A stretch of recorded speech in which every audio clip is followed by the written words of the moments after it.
নমস্কার বন্ধুরা, PPD easy কুকিংয়ে আপনাদের সকলকে স্বাগত। আজকে একটা ভিন্ন ধরনের ঝটপট বানিয়ে নেওয়ার মতো ফুলকপি আর ক্যাপসিকামের রেসিপি নিয়ে চলে এলাম। আমার আজকের রেসিপি গোবি ক্যাপসিকাম মশলা কারি বা ফুলকপি আর ক্যাপসিকামের মশলা কারি। সকালে রুটি, পরোটা, লুচির সঙ্গে এমনকি ডিনারে কম সময় ঝটপট কিছু বানাতে হলে এই রেসিপিটা অবশ্যই ট্রাই করে দেখতে পারেন। রুটি, পরোটা ছাড়াও ফ্রাইড রাইস, পোলাও আর গরম ভাতের সঙ্গেও এটা খুবই ভালো লাগে। এই রেসিপিটা একটু ভিন্ন ধরনের, আশা করছি আপনাদের ভালো লাগবে। ভালো লাগলে লাইক, কমেন্ট, শেয়ার করবেন আর চ্যানেলটাকে সাবস্ক্রাইব করে পাশে থাকবেন। রেসিপিটা শুরু করি।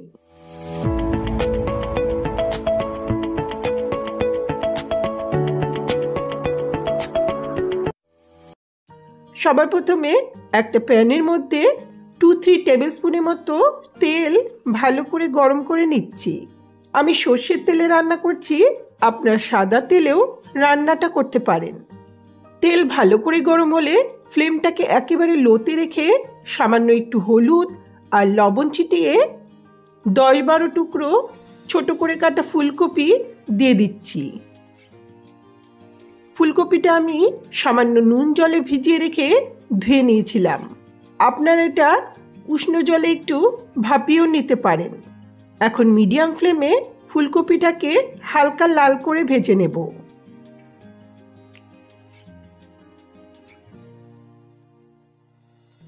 ফুলকপিগুলো হালকা ভাজা হয়েছে, এখন তুলে নিচ্ছি।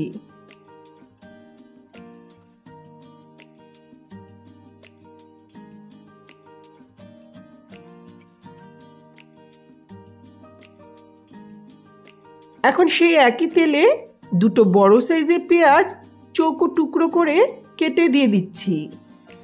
পেঁয়াজের কোয়াগুলো আমি ছাড়িয়ে নিইনি, কারণ এতে সামান্য লবণ দেওয়ার পর এটা নিজে থেকেই ছেড়ে যাবে। একই সঙ্গে দিচ্ছি একটা বড় সাইজের চৌকো করে কাটা ক্যাপসিকাম।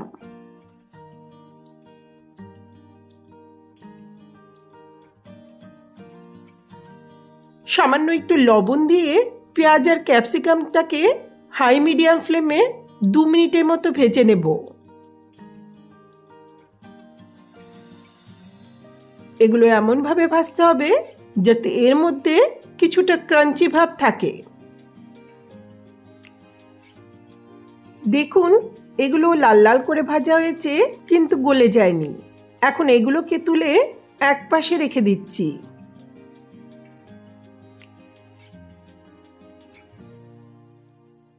কড়াইতে আরো 1-2 টেবিল স্পুনের মতো তেল দিলাম।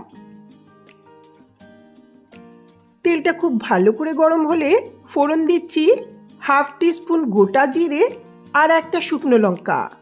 চাইলে গোটা গরম মশলাও ফোড়নে দিতে পারেন। ফোড়নটাকে কয়েক সেকেন্ড ভেজে নেব। ফোড়ন ভাজার সুন্দর গন্ধ বেরোলে এখন এতে একটা বড় সাইজের কুচনো পেঁয়াজ দিচ্ছি। সামান্য একটু লবণ দিয়ে মিডিয়াম ফ্লেমে পেঁয়াজটাকে হালকা লাল করে ভেজে নেব।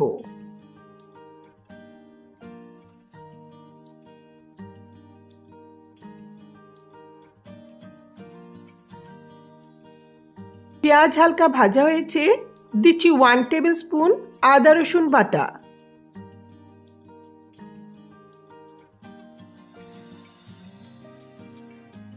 একটু মিশিয়ে নিয়ে দিচ্ছি 1 টিস্পুন করে লাল লঙ্কার গুঁড়ো, জিরের গুঁড়ো, ধনের গুঁড়ো আর হলুদ গুঁড়ো।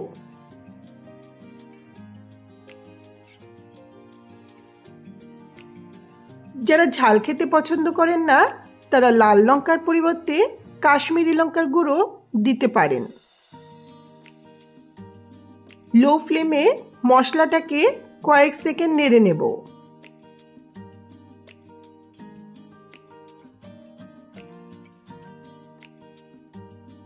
কয়েক সেকেন্ড একটু নেড়ে চেড়ে নেওয়ার পর এখন এতে দিচ্ছি বেশ কয়েকটা চেরা কাঁচা লঙ্কা আর একটা বড় সাইজের বড় বড় স্লাইস করে কাটা টমেটো। সামান্য লবণ আর জল দিয়ে মশলাটাকে লো মিডিয়াম ফ্লেমে ভালো করে কষিয়ে নেব। টমেটোটা একটু বড় বড় করে দিলাম যাতে গলে না যায়, তবে আপনারা চাইলে টমেটো কুচি করেও দিতে পারেন। এখন গ্যাসের ফ্লেমটা লোতে রেখে এখন এতে দিচ্ছি 2-3 টেবিল স্পুনের মতো ভালো করে ফেটানো ঘন দই।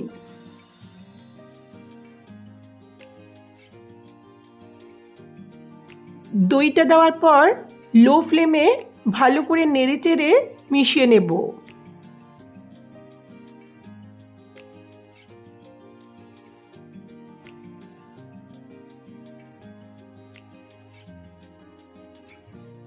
এখন ভেজে রাখা ফুলকপিটা দিয়ে দিচ্ছি। ফুলকপির সঙ্গে মশলাটাকে আরো 2 মিনিটের মতো মিডিয়াম ফ্লেমে কষিয়ে নেব।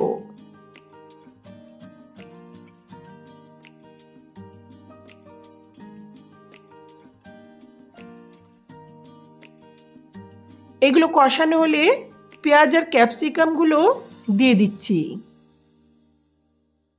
এর সঙ্গে যে তেলটা আছে সেটাও দিয়ে দিচ্ছি, কারণ এতে অনেকটাই ফ্লেভার থাকে।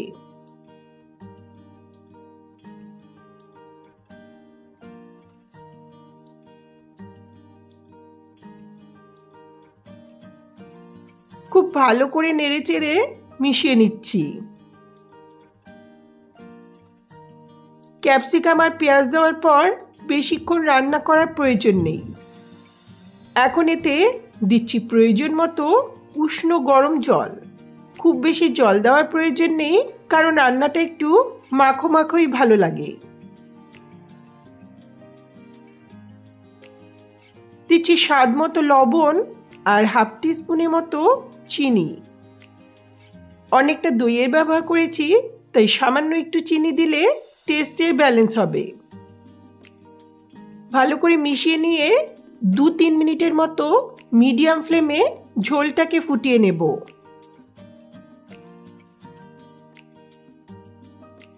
রান্নাটা হয়ে এসছে। এখন সবশেষে দিচ্ছি 1 টিস্পুন শাহি গরম মশলার গুঁড়ো।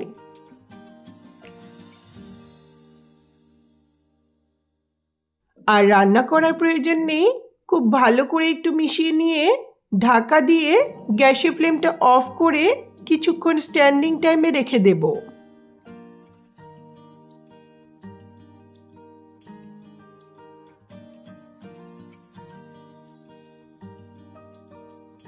কিছুক্ষণ পর দারুণ স্বাদের গোবি ক্যাপসিকাম মশলা কারি সার্ভ করার জন্য রেডি। দেখুন দেখতে কতটা সুন্দর হয়েছে। এটা দেখতে যত ভালো হয়েছে, খেতে কিন্তু আরো অনেক বেশি মজার।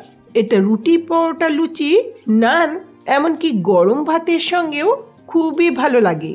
রান্নাটা করতে খুব একটা বেশি সময় লাগে না।